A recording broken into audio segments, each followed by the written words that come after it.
He's been a trailblazer since the day he made the decision to leave investment banking.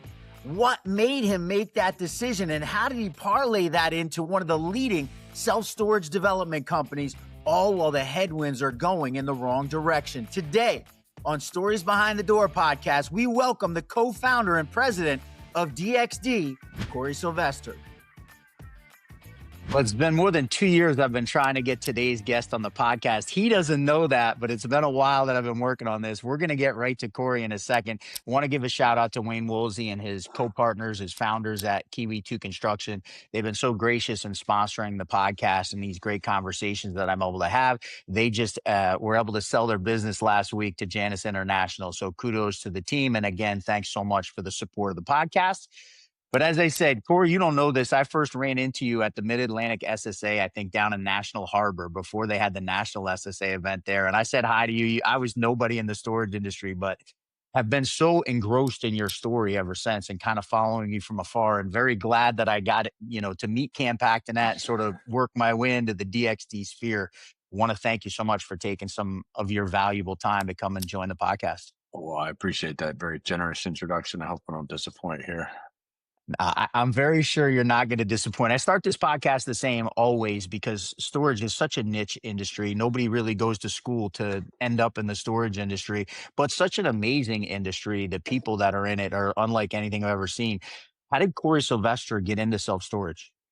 Yeah, that's a good question. I sometimes ask myself that every day as well, because it's something that kind of selects you. You don't necessarily select it.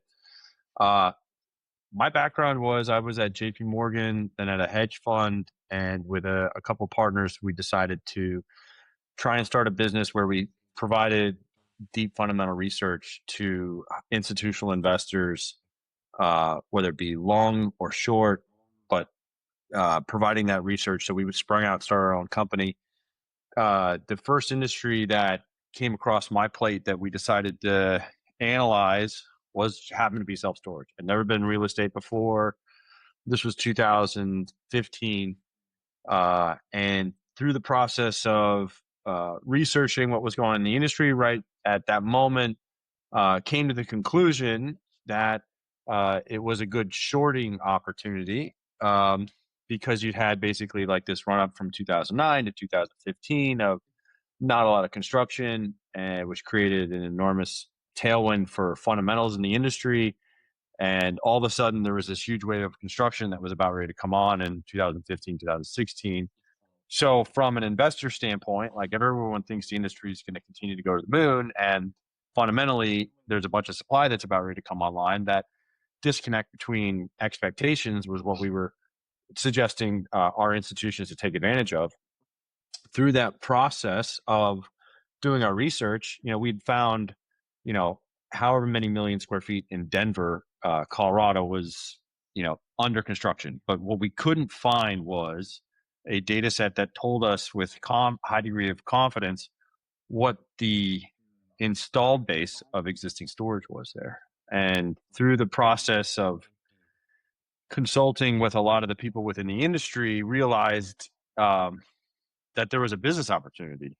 And we pivoted after that initial thesis that we advised those institutions on to actually creating that data, most notably like the existing installed base, mapping every single one, tracking all the rates, tracking the development data, which, had really not been done before. And so, fast forward a couple of years, and a thesis that came across my desk turned into us building Radius, and then being, square in the self-storage industry, and my days revolving around garage doors. So never expected to be in the industry. Very thankful to have, have been blessed to run into such an incredible opportunity at a pivotal time in the industry's history. So, I don't know what my career would have looked like otherwise. I would figure something else out, but it's been awesome because there's just been a lot of different opportunities that have come from that first kind of discovery of that lack of data that evolved. that existed, and turned into DXD, turned into some other companies we've started now. And fast forward, it's been 10 years. Um, and it's been all self storage all day, every day. Two questions I want to ask from this. I'm a lifelong entrepreneur, and I'm always fascinated by somebody who's willing to make that jump. Right? You have a job at JPMorgan. You're working for a large institution, and some would say safe and good income. So I want to go down that road. Before I go there, I want to talk about this jump because DXD now. I talked to your development team. You guys are involved in 25 deals in some stage of development, which is as many as anyone I heard of today, other than Public Storage, which obviously the big boy on the block as far as ground up development and Yep. ownership.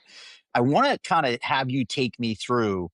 You decide to start Radius Plus, you decide to go down this road. How does that then lead to where you're at now, where DXD is on the forefront of ground up development in the storage space?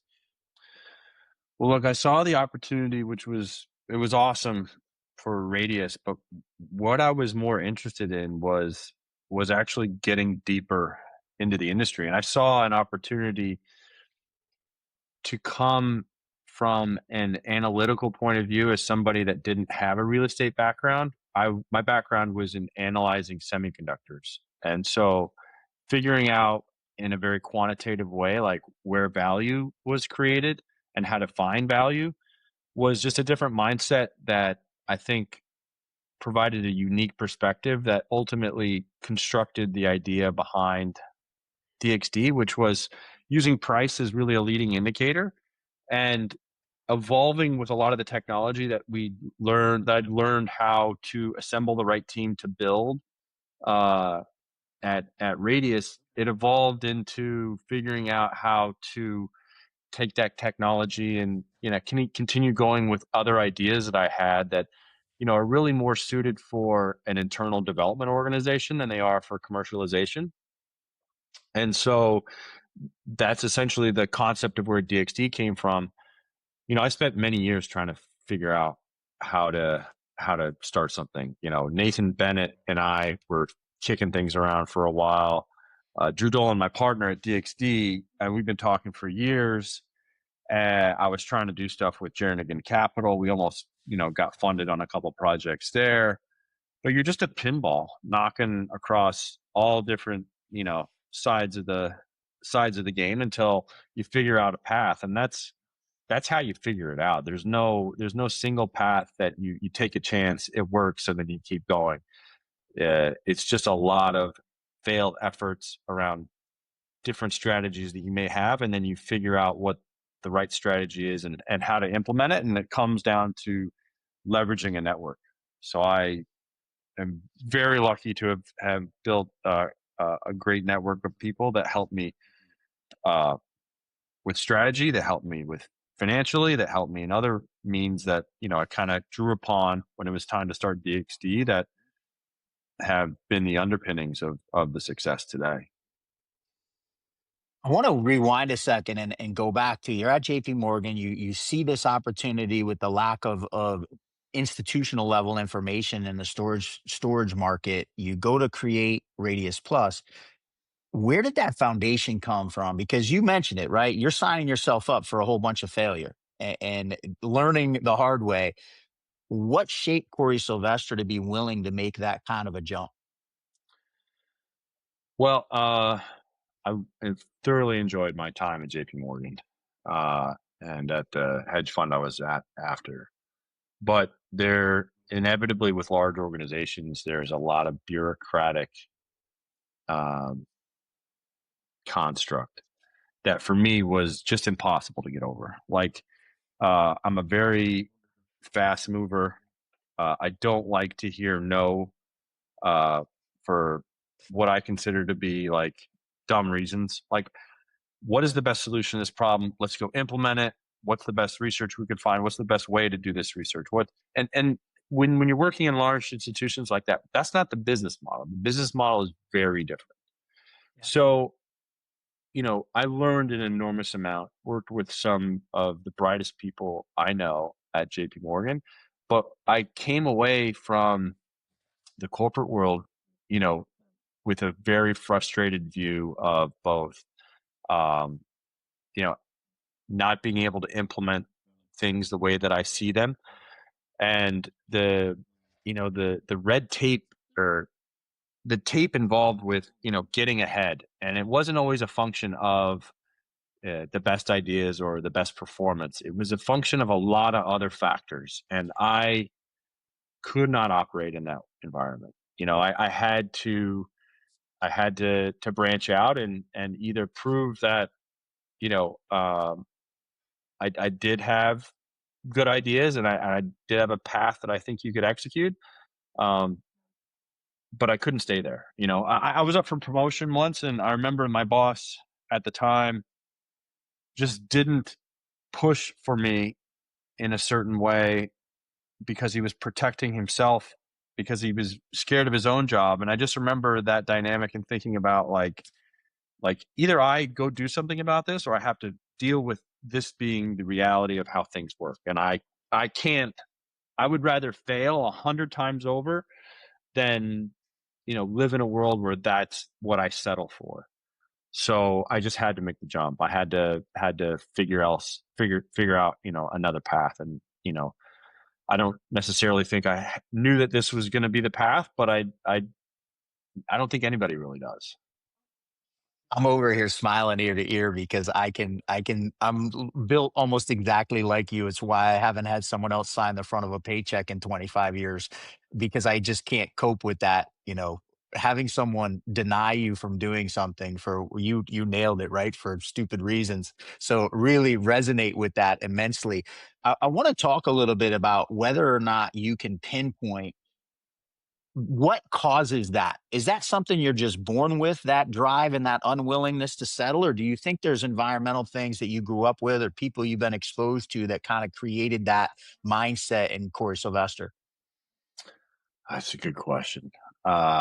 I think about that a lot with my kids today, because Hmm. you're born a certain way, but obviously your childhood structures uh, so much of how you see the world. So there was certainly an element of, I grew up in a going to a private school in Colorado where I was surrounded by, you know, super ambitious, super wealthy kids. I was never a great student. Um, and so there was always this element where I felt like everyone was succeeding around me, um, and had more than I did. But at my core, I knew I could always make things happen if I was really passionate about something.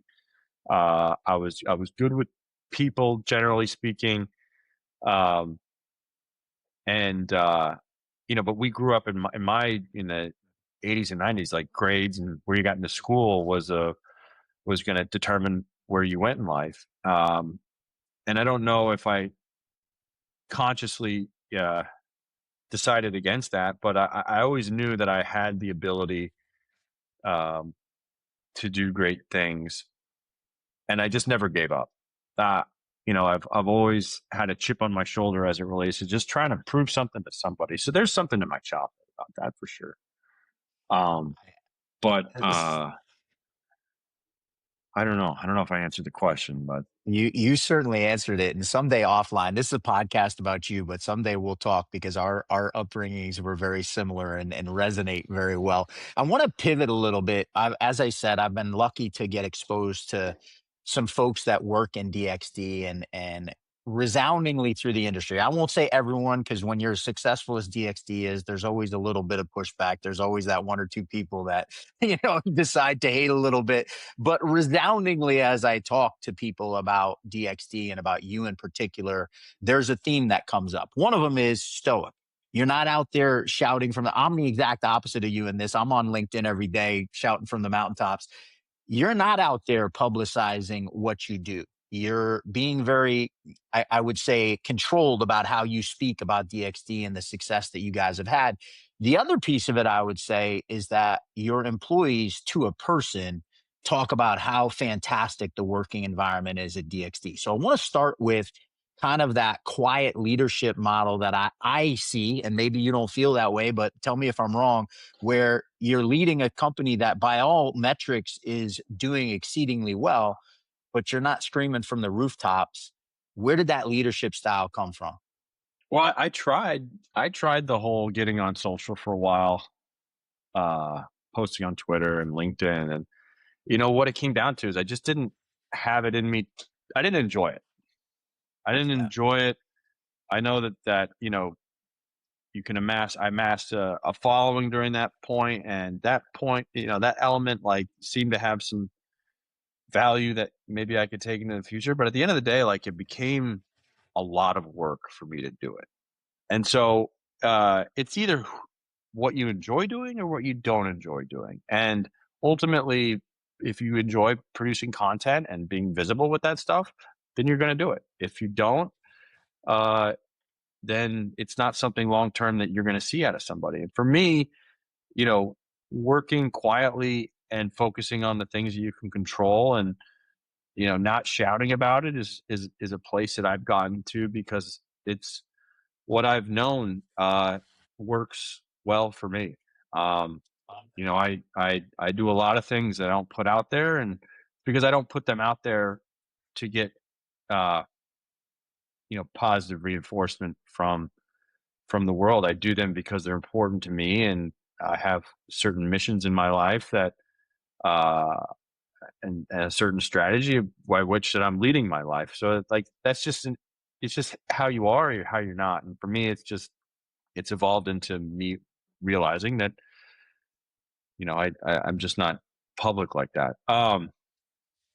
Makes me all the more grateful that you agreed to come on and spend a little time with me, quite frankly. I greatly appreciate it. I want to pivot to the next step of that, which is by all accounts of people I speak to, your leadership style is incredibly interactive, but it's also really supportive. While you have no problem talking to people about improvement, you've, from the people I've talked to, you do it in a way that helps people get better. Where does that come from, and how does that integrate into the overall strategy?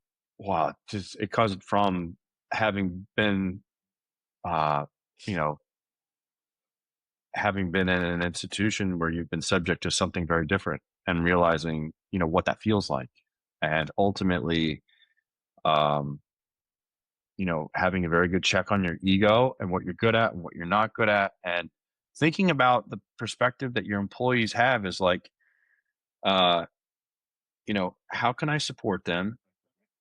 You know, um, you don't want them to feel like they're under threat from losing their job.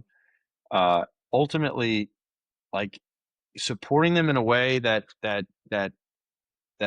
is selfishly going to produce the best outcome for all of us. But I want them to enjoy what they're doing when they're coming to work, because ultimately, if they don't, then they leave, and you have a huge hole that you have to fill, which creates even more of a time suck. So it's like, for me, it's just about making sure that people don't have to go through the experience that I had at JPMorgan and certain other institutions, and not during my whole tenure there, but at certain points where you're just being stifled by people that have objectives that are, uh, you know, selfishly and unnecessarily, against yours.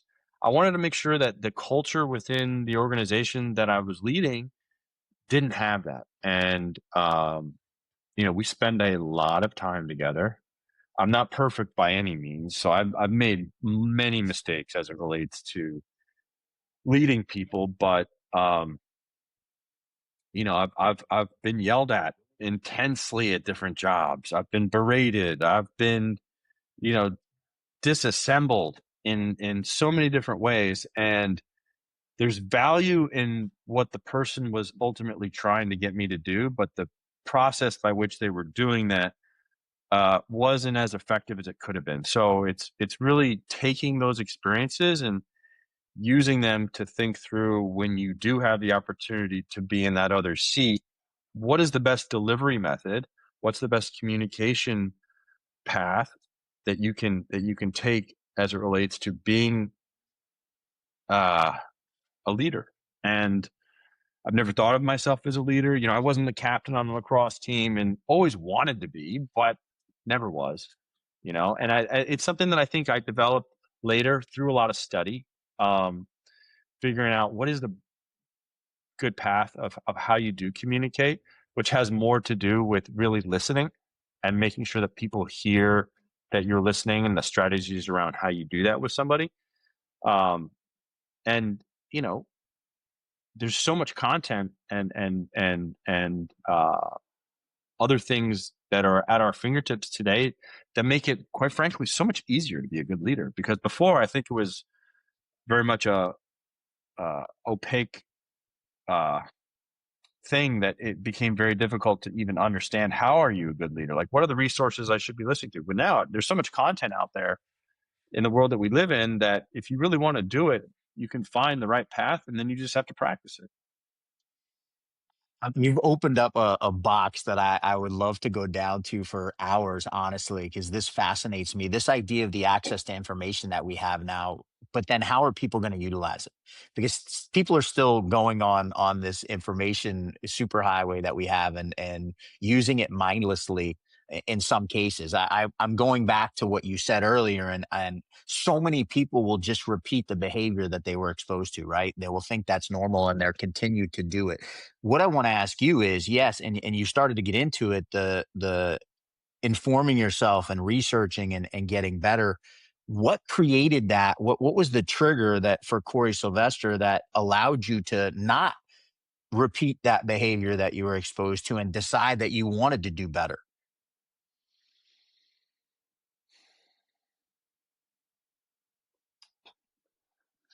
I don't know. It just comes from experiencing what it's like when you're at the other end of the rope, so to speak. And um, I've always had a very I'm very stoic, but at the same time, I'm always thinking. And as it relates to um, how people should be treated, like there is a right and a wrong, and I don't know. It's just how I view the world. I don't know that there's any specific answer other than just like I think there's right and I think there's wrong. I don't think in order to be successful and make money and do these other things that you have to be a jerk. Or you have to yell at people. I think that's very ineffective. I have trouble instituting this with my kids at times because they push me beyond my limits. uh, So I ultimately, can you should not empathize judge with that somebody one, with Cory. how good of a boss they are. You should judge somebody with how they treat their 9-year-old when they're incessantly pushing you off the cliff. Um, so it's an ongoing process, but it's it's it's just the culture I wanted to develop. Great. And I've tried to push us down that path, and I'm grateful for the people that have come along and continue to work for us today, and have created some great relationships, even from the people that aren't currently at the firm. Was having a conversation with one of your employees actually yesterday, and someone I've gotten to know a little bit over the last few weeks, recently met, but he's talked about being on vacation and calling in and literally having the team say, "Hey, we've got it. Go enjoy your vacation." That you have instilled this concept in the company of, hey, I want you to be working for the company for 10, 15, 20 years and enjoy that process, not feel like you always have to be, involved, and that you can detach and go enjoy the other parts of your life. Where did that come from? Where did that, because clearly it's a company thing. It's not just an individual thing within the company, because I've talked to multiple people there. Why that concentration on making sure that your employees are able to not always feel like they have to be performing for DXD? At the end of the day, if you don't have the ability to disconnect, when you are connected, you're just not going to be effective, right? I mean, it's a very simple equation. And if there's something I absolutely need from this employee while they're gone, like I will, you know, call them if I need to be. But ultimately, we're not dealing with things that are moving at lightning speed here. And if everyone is doing their job appropriately, like we have the right safety valves in place such that there shouldn't be a person that if they're not here for 2 weeks, that the system can't keep working. So that's a function of the industry that we're in and the job that we're doing. But ultimately, like, you want people to disconnect, because when they come back refreshed and excited to get back to work, then you have a really productive organization. Talk to me about what Cory Sylvester does. I noticed I was a lacrosse player for a few years back in middle school. It's been many years, but you got a T-shirt on there with lacrosse sticks on it. Talk to me about your life and some of the things you do to detach from the storage industry. So I coach my son's lacrosse, which is always a lot of fun. I played in college, but um, you know, originally fell into coaching my son's lacrosse just because he liked having me out there, and it's just he's taken to the sport, and it's been fun to continue to be out there and jump in goal and still feel like you're a kid on some level.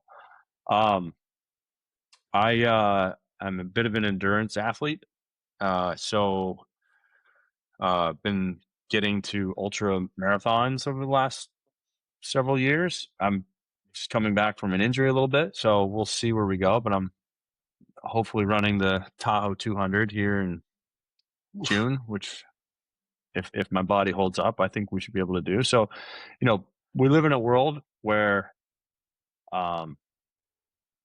there's nothing but reduced friction in everything that we do, right? Everything is so easy. And I think as an individual, as a part of a community, as an entrepreneur, however you want to consider yourself, or however you label yourself, like finding a path to where you can increase the friction in your life yields incredible results. And that's ultimately where I try and find my outlets when I'm not, taking care of my 3 kids or at home with my family. Is how do I kind of increase the friction such that when I'm in situations at work or with my kids or my family, that I'm able to handle them, because I'm still pushing myself and improving myself every day. So I do that. I've in the last year I've become a firefighter, which has been fun. Darien as a volunteer squad, so I've been going through Firefighter 1, Firefighter 2 training on and nights with a bunch of high schoolers, which has been an interesting experience, learning about what high schoolers talk about. Um, I do a lot of different things. Ultimately, I try and keep my schedule as packed as possible. I've got another company, Managed Space, which is property management software within the self-storage industry. We're about ready to launch with our first couple customers. So I've got a lot that's keeping me busy. But I do try and create that path outside of work that I can escape to, because it can become overwhelming with all the things that pile up from a day-to-day basis. I'm going to circle back to storage for the last question of the day. And obviously, you mentioned you got into this industry at a very interesting time. The last 10 years, we've doubled the amount of net rentable square feet existing in the country. We obviously went through the COVID boom, which has been talked about a lot with what that happened. And then the last couple of years been a little tougher. I'm interested to get your insight into what you see on the horizon as we start 2026 and obviously 23, 24, 25, a little bit more challenged on the rate side. What do you see happening for the industry over the next couple of years?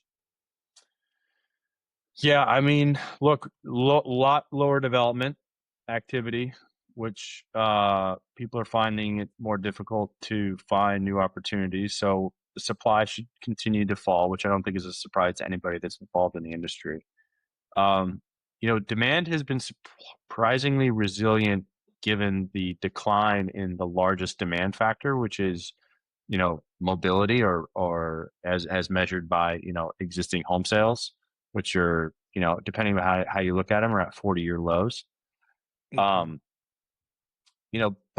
the net of how I think about the industry at this point is that a lot of the headwinds have stopped being headwinds, And so it's just a function at this point. Construction costs have come down. I do think if you look through to the REIT data, that move-in rates on new customers have been trending up year over year over the last several quarters, and I do think that should continue to the extent interest rates come down, which should help mobility as it relates to affordability with mortgages, which means existing home sales go up. Like, everything from here should continue to become a tailwind to some extent, which, given how the industry is performing without those tailwinds, seems to be a pretty positive place we find ourselves in. And structurally speaking, like, younger generations at this point are using storage much more than older generations, and the affordability issue as it relates to where they're living is not going away. So unless they're going to have fewer things, there's still going to be a need for space there. So I see storage as being a factor of how that's solved to a certain extent. So structurally, I see a very positive path for the industry over the next, several years, 5-10 years, quite frankly. There are questions around, like, what does saturation within the industry look like?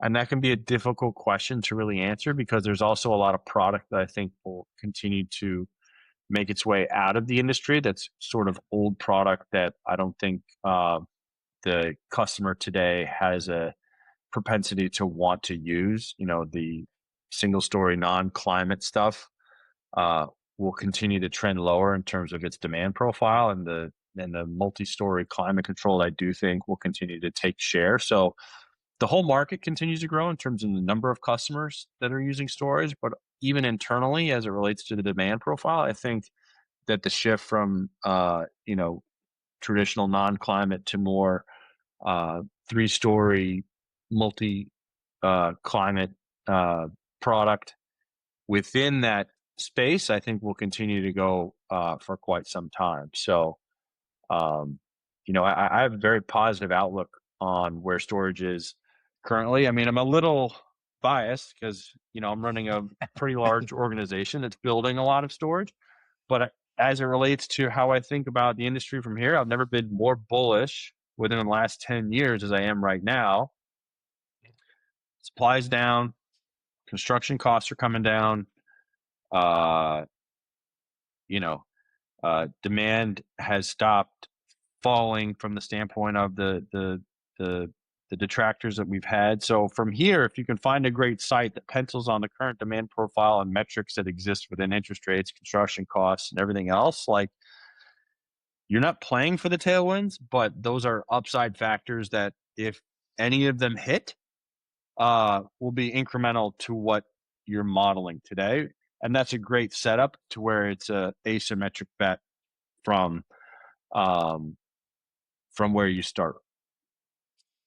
For a guy who co-founded a company that is driven by data, it makes perfect sense listening to you and how you sum this stuff up. I want to just say thank you again. Really, really grateful for you answering all the questions I asked, so insightful in the way that you did it, and sharing so much time to talk on the Stories Behind the Door podcast.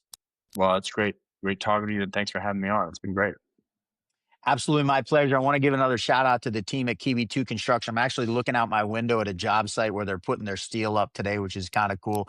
Kind of neat to be in an industry where you get to watch a site go up across the street from me. But Wayne Woolsey and his team, 30 plus years of steel structures in the industry. You need any help on a new development, reach out to him at kiwiconstruction.com. He is Cory Sylvester, co-founder of Radius Plus back in the day, now head of DXD Capital, generally highly respected in the industry. That is it for this week's episode of Stories Behind the Door podcast. We'll see you next week.